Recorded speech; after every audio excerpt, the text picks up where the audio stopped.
Gusto ko lang i-share sa inyo guys yung 5 tips sa pagtutroubleshoot. Marami kasi nagtatanong sa akin kung paano daw ako nagtutroubleshoot sa electrical. Kaya nga base na rin sa experience ko, sa tagal ko nang nagiging technician.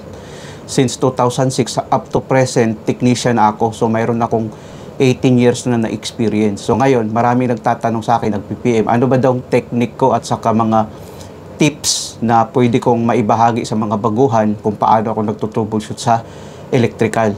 So, mayroon akong 5 tips guys na ibibigay. Ito na rin ay base na rin sa aking experience sa trabaho. Gusto ko lang ipamahagi sa inyo. At least kahit papaano makakatulong to sa mga baguhan. Ang unang tips ko guys, dapat marunong kang magbasa ng diagram.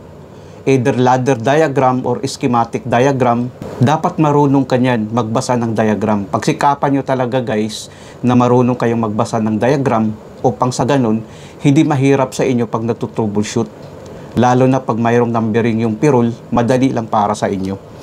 Ngayon ang pangalawa guys ay ito, dapat marunong kayong gumamit ng multimeter. Yun din talaga ang sikreto para malaman mo kung ano yung problema sa ating electrical. Katulad ng motor, malalaman natin kung anong problema. Marahil siguro walang kuryente kaya nagkakaganon. Kaya ipamiliarize nyo talaga guys kung paano gumamit ng multimeter. Pag-aralan nyo talagang maigi.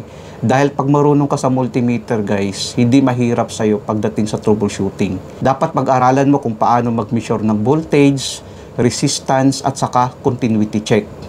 Tapos sa mga value sa mga capacitor, dapat alam mo yan para hindi mahirap para sa'yo pag mag-troubleshoot ka.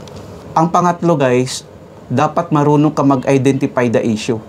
For example, yung operator mo nagsusumbong sa'yo, sasabihin niya, ang problema kasi ng motor, pag start ko, umuugong lang yung motor.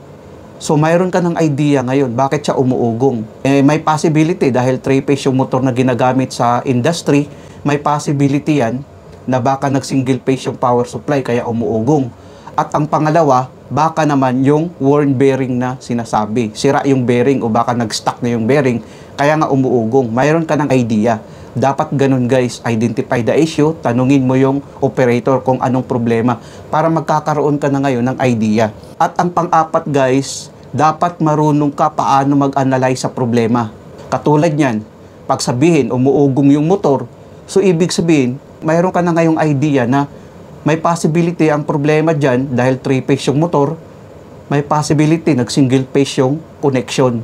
Ganun dapat marunong ka mag-analyze. At ang pang-5 guys, for safety precaution, dapat i-shutdown mo yung circuit breaker bago ka mag-troubleshoot. Yun talaga ang pinaka-safety para sa'yo, para hindi ka masabugan, at saka safety din sa makina para iwas aksidente. Shut off the power line, shut off the power source. Yun ang sikreto ko guys kung paano ako nagtutroubleshoot. For safety purposes guys, yun ang ginagawa ko. Sana guys sa 5 tips na ito guys, nakakatulong ito sa mga baguhan.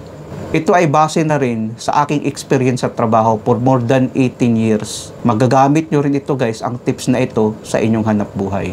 Maraming salamat sa inyo.